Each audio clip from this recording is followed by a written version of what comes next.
मैं धन्यवाद हूँ कि आज के सुंदर समय के लिए और प्रभु के वचन में से हम देखेंगे जो पाया जाता है प्रकाशित की किताब और उसका 22 अध्याय 6 से लेकर हम 17 लोग तक हम पढ़ने का प्रयास करेंगे। ये वचन जो है बेसिकली प्रभु के पुनर्आगमन के बारे में बताता है। प्रभु यीशु मसीह का पुनर्आगमन फिर से प्रयोग होने जाता है, यह बात सत्य है। और यूहन्ना ने इस बात को दर्शन में जब पतमुस नामक टापू पर जब उसे मिला था तो ये सारा दर्शन में परमेश्वर पिता ने आत्मा में बताया था प्रभु यीशु मसीह ने। और यहां यह लिखा है, फिर उसने मुझसे कहा कि बातें विश्वास के योग्य सत्य है। प्रभु ने जो भविष्यवक्ताओं की आत्माओं का परमेश्वर है, आपने स्वर्गदूत को इसलिए भेजा कि अपने दासों को ये बातें जिनका शीघ्र पूरा होना है अवश्य दिखाए। प्रभु जिसके बारे में लिखा है भविष्यवक्ताओं की आत्माओं का परमेश्वर, भविष्यवक्ताओं एक भविष्यवक्ता नहीं, अनेक भविष्यवक्ताओं के आत्माओं का परमेश्वर है और इन सब बातों का शीघ्र पूरा होना अवश्य है। सातों पर देख मैं शीघ्र आने वाला, धन्य है वह जो इस पुस्तक के भविष्यवाणी की बातों को मानता है। हालेलुया। देख मैं शीघ्र आने वाला हूं। शीघ्र, अगर एक वचन में परमेश्वर ने शीघ्र का शब्द इस्तेमाल किया है तो ये बहुत जल्दी ही सब होने वाला है। और इसके सारे लक्षण, सारे सिम्टम या इसके आने से पहले का परिदृश्य हमें आज के इस 2020 में दिखाई दे रही हो। स्पष्ट से दिखाई दे रहा है कि जितनी बातें हमने पिछले दिनों हमने सीखा था, जब हमने मत्ती 24 निकाल के देखा था, तो यहां पर भी प्रभु के आगमन का दिन कैसे होने वाला है इसके बारे में हमने पढ़ा है। बाइबल में परमेश्वर ने कहा कि ये धन्य है जो इस भविष्यवाणी की पुस्तक में बातें को मानता है। मानना है, इसकी बातों को उल्लंघन नहीं करना है। और यदि हम मानेंगे परमेश्वर की इस भविष्यवाणी की पुस्तक की इस बातों को तो निश्चय हमें ब्लेस्ड होंगे, यानी आशीष होंगे। इसलिए प्रिय मैं आप सबको को यही कहना चाहता हूं कि इस भविष्यवाणी की किताब है, न्याय की किताब भी कह सकते हो आप, और एक नई सृष्टि का रचना भी है। इस तमाम बातों को समेटे हुए है प्रकाशित पत्री किताब। और इसलिए इसे भविष्यवाणी की बात को आप दरकिनार नहीं कर सकते हैं। आप इसे जरूर विश्वास करके अपने जीवन में विश्वास पूर्वक इसे पालन कीजिए। निश्चय परमेश्वर आपको आशीष देगा, धन्य करेगा। मैं यही बोल रहा हूं, ये जो बातें मैं सुनाता हूं देखता था, मैंने सुना और देखा है। जो स्वर्गदूत मुझे एक बातें दिखाता है मैं उसके पांव पर दंडवत करने के लिए गिर पड़ा, पर उसने मुझसे कहा देख ऐसा मत करके कि मैं तेरा और तेरे भाई भविष्यवक्ता हूं और इस पुस्तक की बातों के मानने वालों का संगी दास हूं। परमेश्वर को ही दंडवत कर। लोग कई जगह जाकर दंडवत करते हैं, कई संस्कृतियां हैं हमारे देश में, सब अपने अपने धर्म के हिसाब से अपने अपने देवी देवताओं के सामने दंडवत करते हैं। कोई गुरुजनों का दंडवत करते हैं, कोई माता पिताओं का दंडवत करते हैं, कोई बड़े बुजुर्गों का दंडवत करते हैं। लेकिन यहां पर लिखा है तू परमेश्वर ही को दंडवत कर। You have to bow down before God. आप किसी और का नहीं है, nobody else. बाइबल हमें शिक्षा दे रही है कि न केवल हम भविष्यवाणी की इस पुस्तकों को हम माने, फॉलो करें अपने जीवन में विश्वास के साथ, परंतु तू अपने प्रभु परमेश्वर को ही उपासना कर और दंडवत कर। ऐसा करके लिखा है प्रकाशित में, परमेश्वर ही को दंडवत कर, क्योंकि लिखा है उसी की योग्य है। लिखा है अगर 10 पद में हम पढ़ेंगे तो बाइबल लिखा है इस भविष्यवाणी की पुस्तक को बंद मत कर, बंद नहीं करने का, क्योंकि समय निकट है, इसलिए बंद ना किया जाए। समय निकट आ चुका है, प्रभु का दिन निकट आ रहा है, उसका पुनर्आगमन शीघ्र होने वाला है। और इसलिए कोई सारे संसार में ये भयानक महामारी, भयानक भूलोक, भयानक भूकंप, लड़ाई, युद्ध, नाना प्रकार की चीजें जो है आकाश में हमको दिखाई दे रही हो। और हम यहां देखते हैं कि भविष्यवाणी की इन बातों को बंद मत कर। ये कहीं न कहीं तरीके से ग्रेस को दिखाता है। It shows the grace of the God। प्रभु की कृपा भी हमें दिखा रही है, हम नाश नहीं हुए, ये उसकी कृपा का फल स्वरूप में लिखा है बाइबल में। और बाइबल में लिखा है कि परमेश्वर की ये दया अनुग्रह क्या तुम्हें मन फिराने का अवसर नहीं दे रही, ऐसा लिखा है बाइबल में। और इसलिए समय निकट है, इसे बंद न किया जाए। उद्धार का गेट, उद्धार की बातें आज भी ओपन है प्रियो।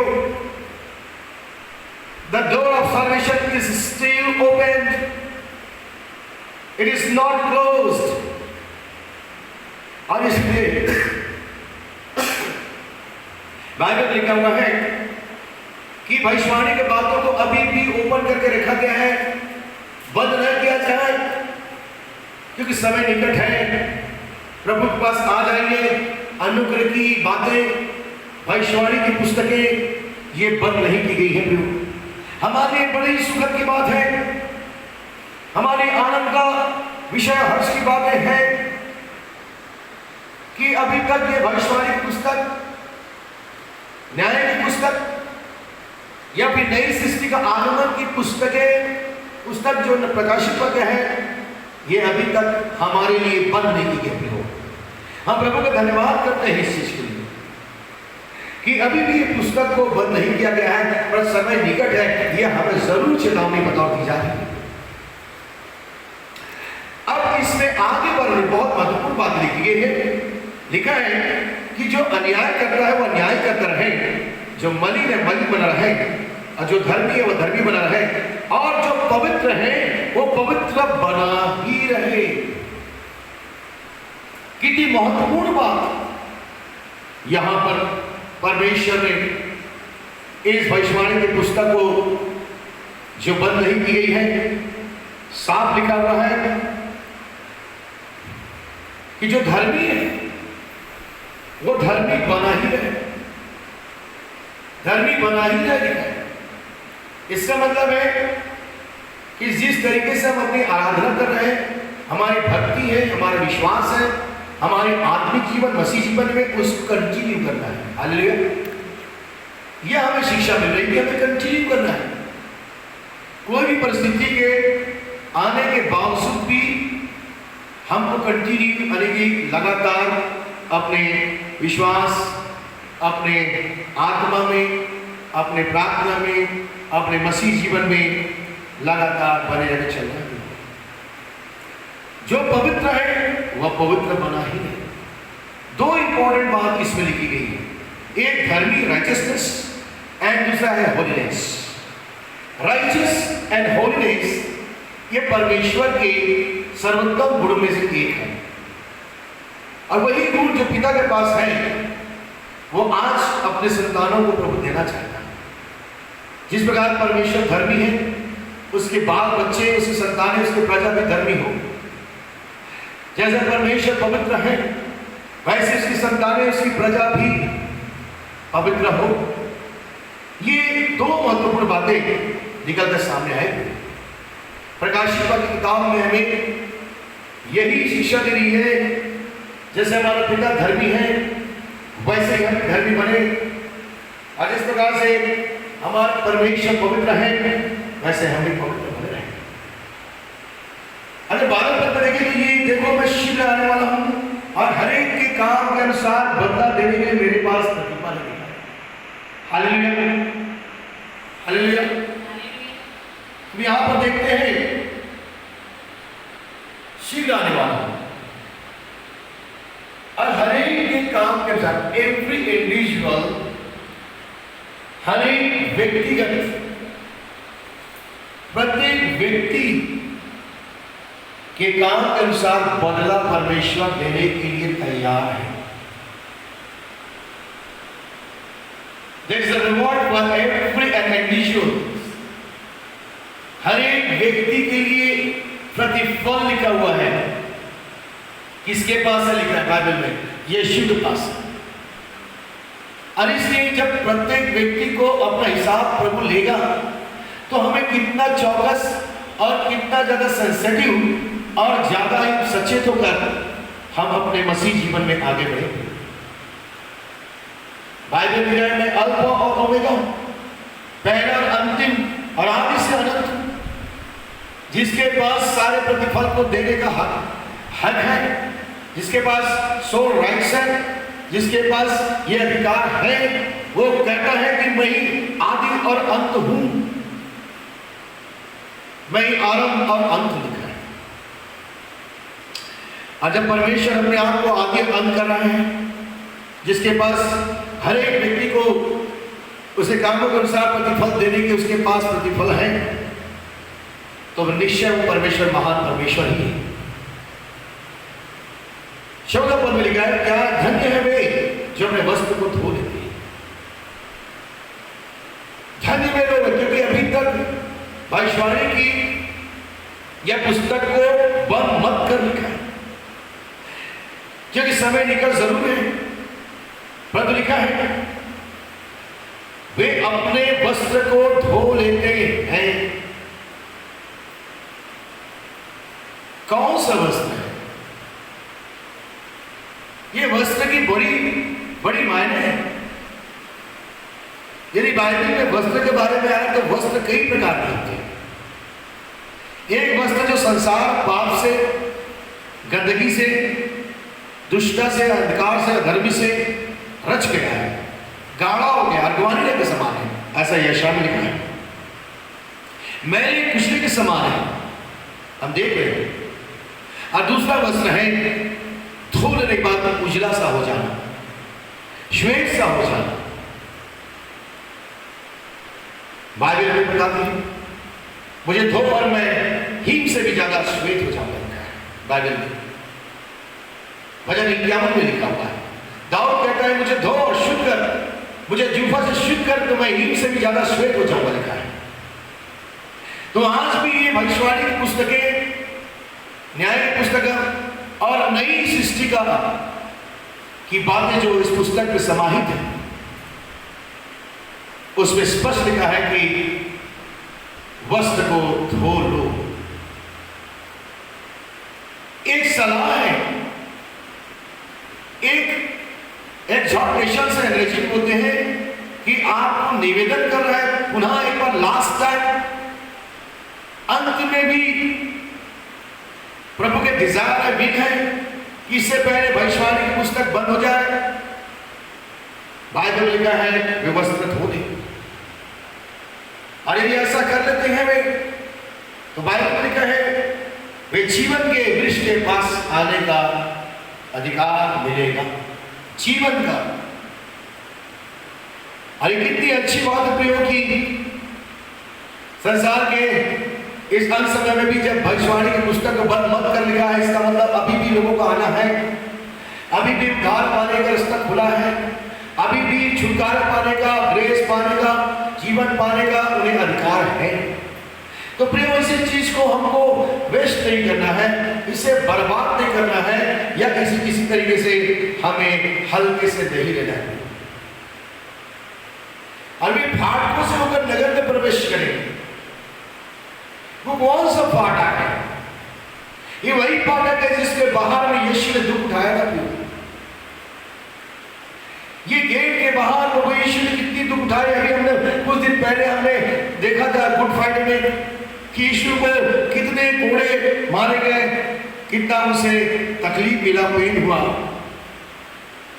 वे फाटकों से होकर, सकरे रास्ते से, फाटकों से जहां यीशु ने दुख उठाया, उससे होकर लिखा है। वे आपको through the gate of pain that Jesus bore for us.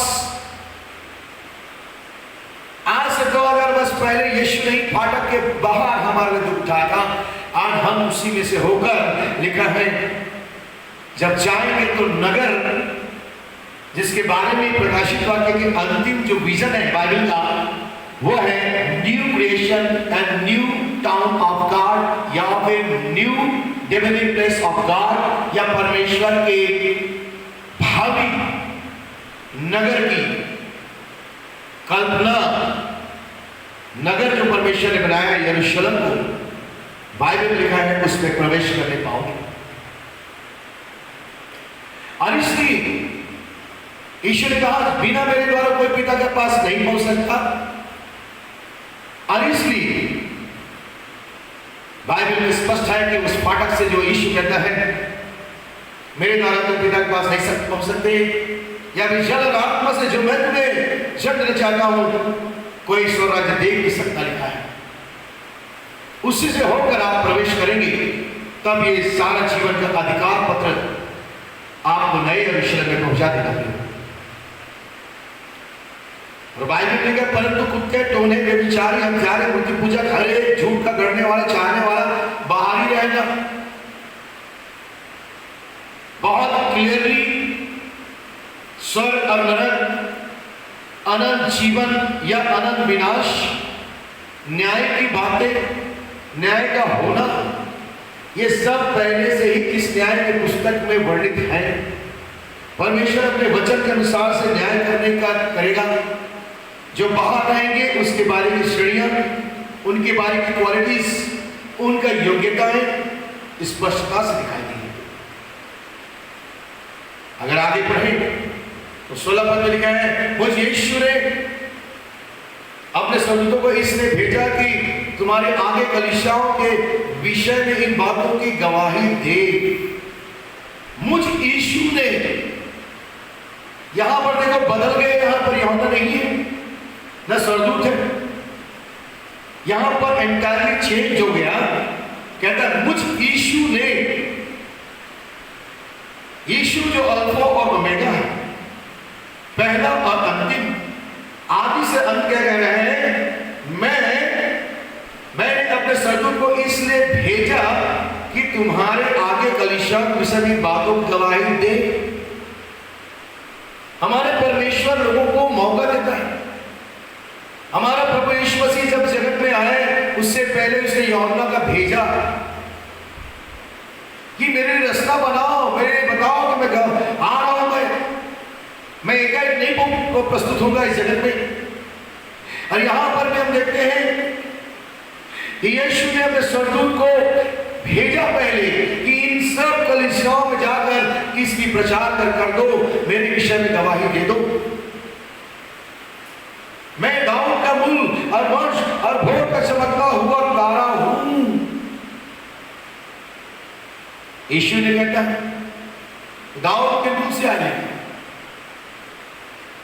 और हम सही देखते हैं कि वो प्रभु जो है, लिखा है कि मैं दाऊद का मूल और वंश हूं, भोर का चमकता हुआ तारा हूं, मॉर्निंग स्टार, सुबह भोर में चमकने वाला बड़ा तारा पर रोशनी का है, लिखा है। मुझे यीशु ने स्वर्गदूतों को भेजकर सारे कलीसिया में के बारे में विषय में इस बातों की गवाही देने के लिए उसने भेजा। सियोन कलीसिया में भी